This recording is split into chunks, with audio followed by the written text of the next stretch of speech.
اعوذ باللہ من الشیطان الرجیم بسم اللہ الرحمن الرحیم السلام علیکم ورحمۃ اللہ وبرکاتہ۔ غزوہ بدر 17 رمضان المبارک 2 ہجری کو مسلمانوں اور کفار مکہ کے مابین ہوا۔ اس کو غزوہ بدر کبریٰ اور غزوہ بدر عظمیٰ بھی کہتے ہیں۔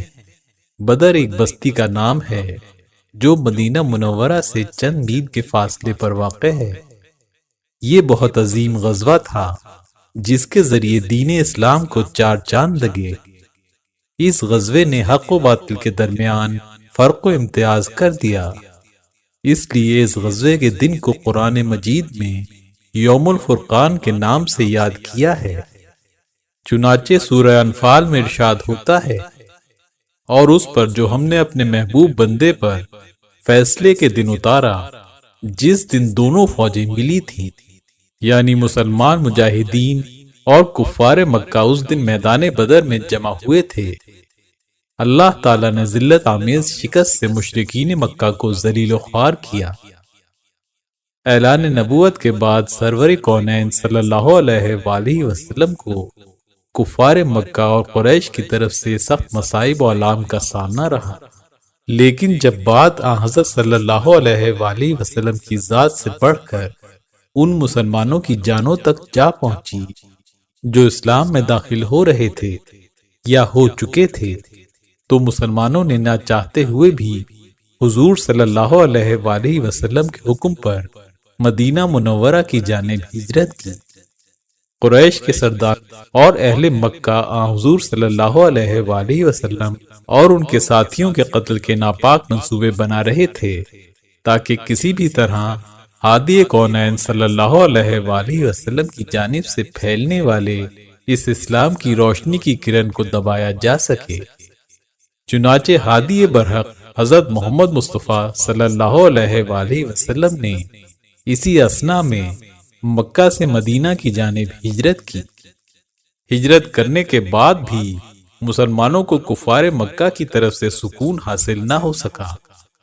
جب حضور نبی کریم صلی اللہ علیہ وآلہ وسلم نے مدینہ کی جانب ہجرت کی تو قریش مکہ نے اسی وقت سے مدینہ طیبہ پر حملہ کرنے کی سازشیں شروع کر دیں۔ قریش مکہ مدینہ کے راستے شام کی طرف تجارتی سفر پر جایا کرتے تھے۔ ایک دفعہ انہیں یہ خبر ملی کہ مسلمان قریش مکہ کے شام سے آنے والے قافلے پر حملہ آور ہونے کے لیے آ رہے ہیں۔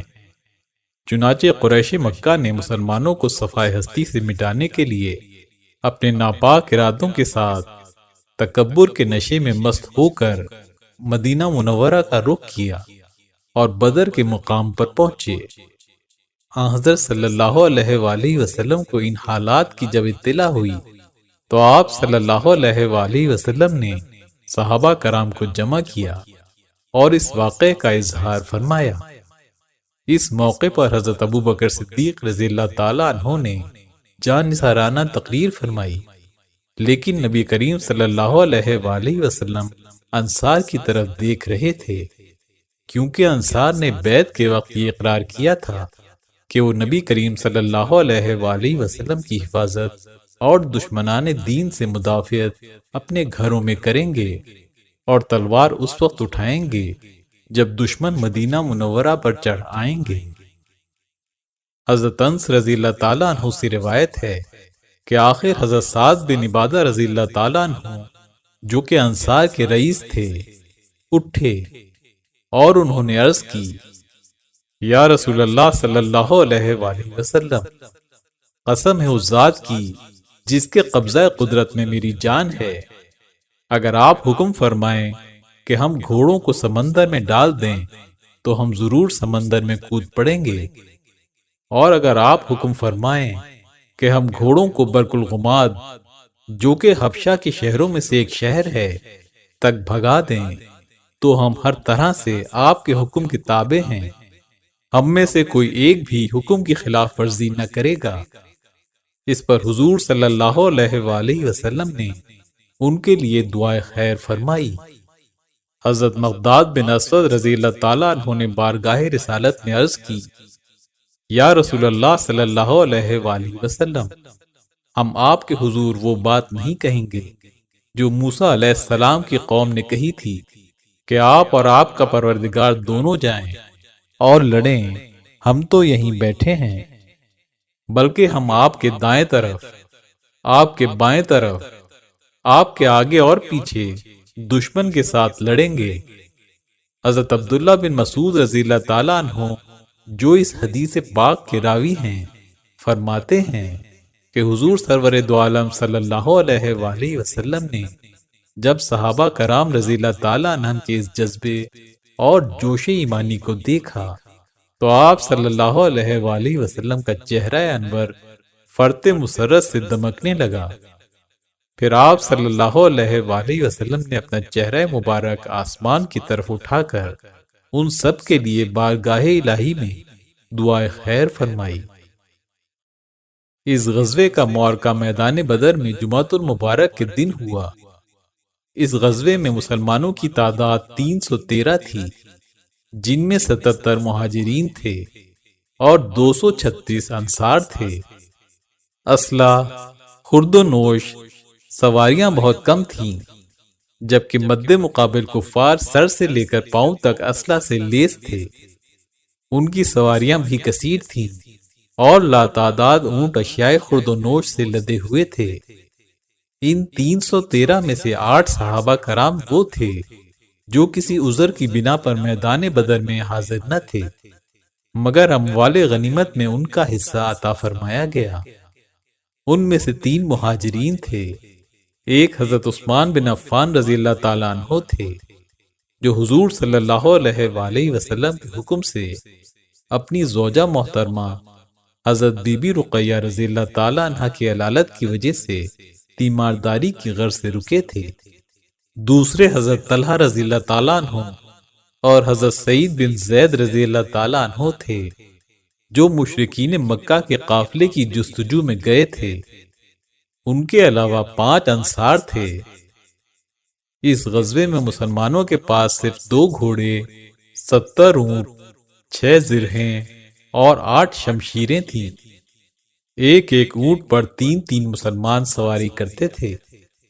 چنانچہ نبی کریم صلی اللہ علیہ وآلہ وسلم، حضرت علی رضی اللہ تعالیٰ عنہ اور حضرت مرثد غنوی رضی اللہ تعالیٰ عنہ ایک اونٹ پر، اور حضرت ابوبکر صدیق رضی اللہ تعالیٰ عنہ، حضرت عمرو رضی اللہ تعالیٰ عنہ اور حضرت عبد الرحمن بن عوف رضی اللہ تعالیٰ عنہ دوسرے پر باری باری سوار ہوتے تھے۔ آپ 8 یا 12 رمضان المبارک 2 ہجری کو اپنے جانثاروں کے ساتھ مدینہ طیبہ سے نکلے۔ لشکر اسلام کی قیادت تاجدار مدینہ حضور نبی کریم صلی اللہ علیہ وآلہ وسلم فرما رہے تھے، جبکہ لشکر کفار کی قیادت ابو جہل کے پاس تھی۔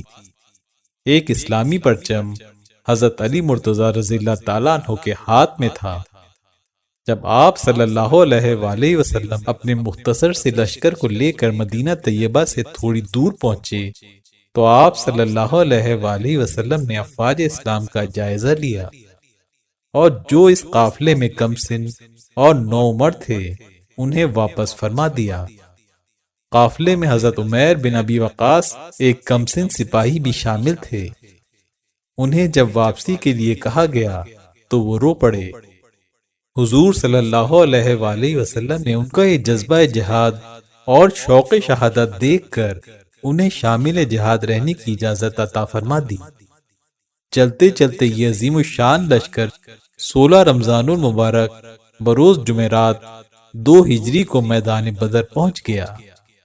ادھر مکہ معظمہ سے قریش مکہ بڑے ساز و سامان کے ساتھ نکلے تھے۔ ان کے ساتھ 1000 آدمیوں کا لشکر تھا جو جنگی سامان سے لیس تھا۔ قریش مکہ چونکہ پہلے پہنچ گئے تھے، اس لیے انہوں نے مناسب مقامات پر قبضہ کر لیا۔ اس کے برعکس مسلمانوں کی طرف چشمہ یا کنواں تک نہ تھا۔ زمین ایسی ریتیلی تھی کہ اونٹوں کے پاؤں ریتیلی زمین میں دھسے جاتے تھے۔ یکایک رحمت الہی سے میم برس پڑا، جس سے گرد جم گئی، اور مسلمانوں نے جا بجا پانی کو روک کر چھوٹے چھوٹے حوض بنا دیے۔ پوری وادی جل تھل ہو گئی، سب پانی سے سیراب ہوئے۔ وضو کیا، غسل کیا، اونٹوں کو پانی پلایا اور مشکیزیں بھر کر رکھ لیے۔ ریگزار مضبوط اور سخت ہو گئی، کفار کی زمین میں کیچڑ ہو گئی۔ اس قدرتی احسان کا رب رحمان و رحیم نے قرآن مجید میں اس طرح ذکر فرمایا ہے، اور آسمان سے تم پر پانی اتارا کہ تمہیں اس سے ستھرا کرے، اور شیطان کی ناپاکی تم سے دور فرمائے، اور تمہارے دلوں کی ڈھارس بندھائے، اور اس سے تمہارے قدم جمائے۔ 17 رمضان المبارک کی مبارک شب کو جب تمام مجاہدین اسلام آرام فرما رہے تھے، حضور رحمت دو عالم نے ساری رات عبادت و ریاضت اور دعائیں کرتے گزاری۔ صبح کو نماز فجر کے لیے تمام مجاہدین کو بیدار کیا، اور نماز فجر کی ادائیگی کے بعد قرآن مجید کی آیات جہاد تلاوت فرما کر ایسا لرزہ خیز اور ولولہ انگیز خطاب فرمایا کہ مجاہدین اسلام کی رگوں میں جوش و جذبے کا سمندر موجیں مارنے لگا، اور مجاہدین جلد از جلد میدان جنگ میں اترنے کے لیے تیار ہونے لگے۔ صبح ہوتے ہی آپ صلی اللہ علیہ وآلہ وسلم نے صف آرائی شروع کی۔ آپ صلی اللہ علیہ وآلہ وسلم کے دستے مبارک میں ایک تیر تھا، اس کے اشارے سے صفیں درست کرتے جاتے تھے۔ لڑائی میں شور و غل عام بات ہے، لیکن منع کر دیا گیا تھا کہ کسی کی آواز تک نہ نکلنے پائے۔ اب حق و باطل، نور و ظلمت، کفر و اسلام، نیکی و بدی اور خیر و شر دو صفوں کی صورت میں آمنے سامنے تھے۔ عجیب منظر تھا کہ اتنی بڑی اور وسیع دنیا میں توحید کی قسمت چند جانوں پر منحصر تھی۔ ارشاد باری تعالیٰ ہے، تمہارے لیے دو گروہوں میں جو جنگ بدر کے دن آپس میں بھڑ گئے قدرت الہی کی عظیم الشان نشانی تھی۔ ایک گروہ مسلمانوں کا تھا، وہ اللہ کی راہ میں لڑ رہا تھا، اور دوسرا گروہ کافروں کا تھا، وہ ان کو اپنی آنکھوں سے اپنے سے دگنا مشاہدہ کر رہا تھا، اور اللہ اپنی نصرت سے جس کو چاہتا ہے مدد دیتا ہے۔ جو اہل بصارت ہیں ان کے لیے اس واقعے میں بڑی عبرت ہے۔ حضور نبی کریم صلی اللہ علیہ وآلہ وسلم نے میدان بدر میں اپنے جانثار سپاہیوں کو دیکھا، اور ان کی قلیل تعداد اور بے سر و سامانی کو بھی دیکھا، تو نبی کریم صلی اللہ علیہ وآلہ وسلم پر سخت خضوع کی کیفیت طاری ہوئی۔ حضرت عبداللہ بن عباس رضی اللہ تعالیٰ عنہ سے روایت ہے کہ نبی کریم صلی اللہ علیہ وآلہ وسلم نے بدر کے دن اللہ تعالیٰ کی بارگاہ میں عرض کی، اے اللہ، میں تجھ سے سوال کرتا ہوں کہ اپنا وعدہ اور اقرار پورا فرما۔ اے اللہ، اگر تیری مرضی یہی ہے تو پھر زمین پر تیری عبادت کرنے والا کوئی نہ ہوگا، یعنی وہ وعدہ یہ کہ پیغمبروں کو غلبہ ہوگا جیسے اس آیت مبارکہ میں ہے، اور بے شک ہمارا کلام گزر چکا ہے ہمارے بھیجے ہوئے بندوں یعنی رسولوں کے لیے کہ بے شک ان کی مدد ہوگی، اور بے شک ہمارا ہی لشکر غالب آئے گا۔ ابن اسحاق کی روایت میں ہے کہ جب قریش مکہ کے کافر مد مقابل ہوئے تو آپ صلی اللہ علیہ وآلہ وسلم نے یوں دعا فرمائی، اے میرے اللہ، یہ قریش کے لوگ بڑے غرور اور فخر کے ساتھ پیغمبر سے لڑنے اور جھٹلانے کو آ رہے ہیں، اپنی مدد بھیج جس کا تو نے وعدہ فرمایا ہے۔ اس بے قراری پر لشکر اسلامی پر رقت طاری ہو گئی۔ حضرت ابوبکر صدیق رضی اللہ تعالیٰ عنہ نے عرض کی، یا رسول اللہ صلی اللہ علیہ وآلہ وسلم، اللہ تعالیٰ ضرور اپنا وعدہ پورا فرمائے گا۔ مسلمانوں کو اللہ کریم نے فتح عظیم سے نوازا، لشکر اسلامی کو اللہ تعالیٰ کی طرف سے ہزاروں فرشتوں کی مدد سے نوازا گیا۔ کفار مکہ کے 70 سے زائد لوگ اس غزوہ میں جہنم واصل ہوئے، اور تقریباً 70 لوگ قیدی ہوئے، جبکہ مسلمانوں میں 14 جانثاروں نے جام شہادت نوش کیا، جن میں سے 6 مہاجر اور باقی انصار تھے۔ شہدائے بدر میں 13 حضرات تو میدان بدر ہی میں مدفون ہوئے۔ مگر حضرت عبیدہ بن حارث نے چونکہ بدر سے واپسی پر منزل صفرا میں وفات پائی، اس لیے ان کی قبر شریف منزل صفرا میں ہے۔ لیکن دوسری طرف قریش کی اصل طاقت ٹوٹ گئی اور رؤسائے قریش جو اپنی قوم میں بہادری میں مشہور اور قبائل کے سپہ سالار تھے، ایک ایک کر کے مارے گئے۔ ان میں سے قریش کے سردار عتبہ، ابو جہل، ابو البختری، زما بن اسود، عاص بن ہشام، امیہ بن خلف، عتبہ بن حجاج شامل تھے، اور بالآخر وہ ہوا جس نے مسلمانوں کو امر کر کے رکھ دیا۔ ابو جہل اور عتبہ وغیرہ کے قتل کے بعد قریش نے ہتھیار ڈال دیے اور مسلمانوں نے ان کو گرفتار کرنا شروع کر دیا۔ کفار سمیت دشمنان اسلام سب حیرت زدہ تھے کہ کس طرح 313 پیدل آدمیوں نے 1000 کو شکست سے دوچار کیا، جن میں 100 سواروں کا لشکر تھا۔ اگر دونوں جماعتوں کا موازنہ کیا جائے تو نظر آئے گا کہ مسلمانوں کے پاس کچھ نہ تھا سوائے اللہ کی مدد کے۔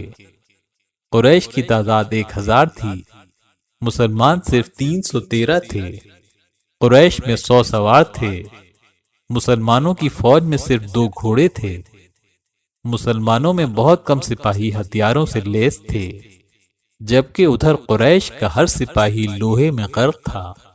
لیکن مسلمانوں کے ساتھ ان کے رب کا وعدہ تھا جو 7 زمین اور آسمانوں کا بنانے والا ہے، لہذا چند سو لوگوں کا یہ لشکر ہزاروں لوگوں کے مقابل فتح یاب ٹھہرا۔ غزوہ بدر کی عظیم الشان فتح عطا فرمانے کے بعد اللہ تعالیٰ نے مسلمانوں کو اس نعمت کبریٰ کی یاد دہانی ان الفاظ میں فرمائی، اور بے شک اللہ نے بدر میں تمہاری مدد فرمائی جب تم بالکل بے سر و سامان تھے۔ اللہ تعالیٰ نے اس آیت کریمہ میں غزوہ بدر کے مجاہدین کی عظمت و شان بیان کی کہ خود خالق کائنات نے خصوصی طور پر ان کی امداد فرمائی، اور 3000 اور پھر 2000 مزید یعنی کل 5000 فرشتوں سے مدد فرمائی۔ ارشاد باری تعالیٰ ہے، جب تم مومنوں سے یہ کہہ کر ان کا دل بڑھا رہے تھے کہ کیا یہ کافی نہیں کہ پروردگار 3000 فرشتے نازل کر کے تمہیں مدد دے؟ ہاں، اگر تم دل کو مضبوط رکھو اور اللہ سے ڈرتے رہو اور کافر تم پر جوش کے ساتھ دفعتاً حملہ کر دیں تو پروردگار 5000 فرشتے جن پر نشان ہوں گے تمہاری مدد کو بھیجے گا، اور اس مدد کو اللہ نے تمہارے لیے ذریعہ بشارت بنایا، یعنی اس لیے کہ تمہارے دلوں کو اس سے تسلی حاصل ہو، ورنہ مدد تو اللہ ہی کی ہے جو غالب اور حکمت والا ہے۔ یہ اللہ نے اس لیے کیا کہ کافروں کی ایک جماعت کو ہلاک یا انہیں ذلیل و مغلوب کر دے کہ ناکام واپس جائیں۔ اس کام میں تمہارا کچھ اختیار نہیں، یا اللہ ان کے حال پر مہربانی کرے یا انہیں عذاب دے کہ یہ ظالم لوگ ہیں، اور جو کچھ آسمانوں میں ہے اور جو کچھ زمین میں ہے سب اللہ ہی کا ہے، وہ جسے چاہے بخش دے اور جسے چاہے عذاب کرے، اور اللہ بخشنے والا مہربان ہے۔ حضرت علی رضی اللہ تعالیٰ عنہ فرماتے ہیں کہ میں بدر کے کنویں سے چلو بھر بھر کر پانی ڈول میں ڈال رہا تھا کہ ایسی تیز ہوا آئی کہ میں نے کبھی ایسی تیز ہوا نہ دیکھی تھی۔ ایک اور تیز ہوا آئی اور گزر گئی، پھر ایک اور تیز ہوا آئی کہ اتنی تیز ہوا میں نے پہلے کبھی نہ دیکھی تھی بجز اس ہوا کے جو اس سے پہلے آئی تھی۔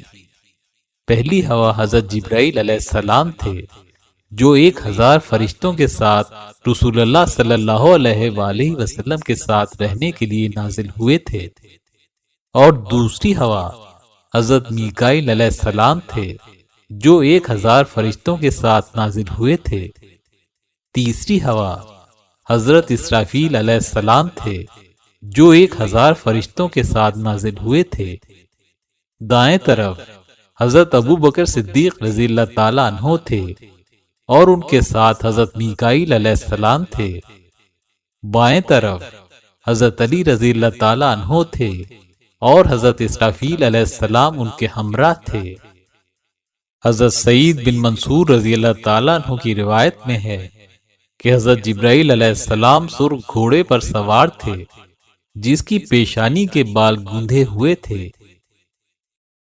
حضرت انس رضی اللہ تعالیٰ عنہ فرماتے ہیں کہ غزوہ بدر کے شروع ہونے سے پیشتر حضور پر نور نے شیطانی فوج کے مردوں کے مرنے کے مقامات پر نشان لگائے۔ نبی کریم صلی اللہ علیہ وآلہ وسلم نے فرمایا کہ یہ فلاں کافر کے مرنے کی جگہ ہے، اور اپنا نورانی دستے مبارک اس جگہ زمین پر رکھا، اور یہ فلاں مردود کے گرنے اور مرنے کی جگہ ہے۔ حضرت انس رضی اللہ تعالیٰ عنہ فرماتے ہیں پھر جہاں جہاں آپ صلی اللہ علیہ وآلہ وسلم نے ہاتھ رکھا تھا اس سے ذرا بھی فرق نہ ہوا، اور ہر کافر اسی جگہ مرا۔ حضرت رفاع بن رافع رضی اللہ تعالیٰ عنہ جو بدری صحابہ کرام رضی اللہ تعالیٰ عنہ میں سے تھے فرماتے ہیں کہ حضرت جبرائیل علیہ السلام نبی کریم صلی اللہ علیہ وآلہ وسلم کی بارگاہ میں حاضر ہوئے اور عرض کیا، آپ بدر والوں کو کیسا شمار کرتے ہیں؟ آپ صلی اللہ علیہ وآلہ وسلم نے فرمایا، وہ سب مسلمانوں سے افضل ہیں، یا اس جیسا کلمہ ارشاد فرمایا۔ حضرت جبرائیل علیہ السلام نے کہا، اسی طرح جو فرشتے بدر کی جنگ میں شریک ہوئے تھے وہ بھی سب فرشتوں سے افضل ہیں۔ اللہ تعالیٰ کا ایک فرشتہ ساری دنیا کے کافروں کو مارنے کے لیے کافی تھا، مگر پروردگار کو یہ منظور ہوا کہ فرشتوں کو بطور سپاہی بھیجے اور ان سے عادت اور قوت بشری کے موافق کام لے۔ اگرچہ فرشتے اور غزوات اور جنگوں میں اترتے تھے مگر بدر میں فرشتوں نے لڑائی بھی کی۔ حضرت امام بیقی نے روایت بیان کی ہے کہ فرشتوں کی مار پہچانی جاتی تھی کہ گردن پر چوٹ یعنی آگ کا سا داغ ہوتا تھا۔ ام المومنین حضرت حفصہ رضی اللہ تعالیٰ عنہ سے مروی ہے کہ نبی کریم صلی اللہ علیہ وآلہ وسلم نے فرمایا، مجھے امید ہے کہ جو لوگ بدر و حدیبیہ کی جنگوں میں شریک تھے ان میں سے کوئی جہنم میں نہ جائے گا۔ انشاءاللہ۔ میں نے عرض کی، یا رسول اللہ صلی اللہ علیہ وآلہ وسلم، کیا اللہ تعالیٰ کا یہ ارشاد نہیں ہے تم میں سے ہر ایک کو اس میں وارد ہونا ہے؟ یہ تیرے رب کا حتمی فیصلہ ہے۔ رسول اللہ صلی اللہ علیہ وآلہ وسلم نے فرمایا، کیا تمہیں اللہ تعالیٰ کا یہ قول نہیں سنا؟ پھر ہم پرہیزگاروں کو نجات دیں گے اور ظالموں کو اسی میں اوندھے منہ چھوڑ دیں گے۔ ایک اور روایت کے مطابق حضور نبی کریم صلی اللہ علیہ وآلہ وسلم نے اصحاب بدر کے بارے میں ارشاد فرمایا، یہ بدر کی جنگ میں تمہارے ساتھ موجود تھے، تمہیں کیا معلوم، اللہ تعالیٰ بدر والوں کے تمام حالات سے واقف تھا، اور اس کے باوجود ان کے متعلق فرما دیا کہ جو جی چاہے کرو کہ میں نے تمہیں معاف کر دیا۔ غزوہ بدر تاریخ اسلام کا وہ معرکہ ہے جس نے رہتی دنیا تک مسلمانوں کے عزم و ہمت کو روشن، امر و بالا کر دیا۔ یہ معرکہ مسلمانوں کے حق بجانب اور ایمان افروز ہونے کا ایسا واقعہ ہے جس نے نہ صرف مسلمانوں کو یہ باور کروایا کہ فتح یاب ہونے کے لیے لشکر کی کثرت یا تیر و تلوار کا بہتر ہونا لازم نہیں، بلکہ یہ بھی باور کرایا کہ جب مسلمان حق کی راہ پر نکلتا ہے تو وہ تعداد میں کم ہی کیوں نہ ہو، اللہ جل شانہ کی مدد و نصرت ان کی شامل حال ہوتی ہے۔ امید ہے ویڈیو آپ کو پسند آئی ہوگی۔ پسند آنے کی صورت میں لائک اور شیئر ضرور کیجیے۔ اللہ حافظ۔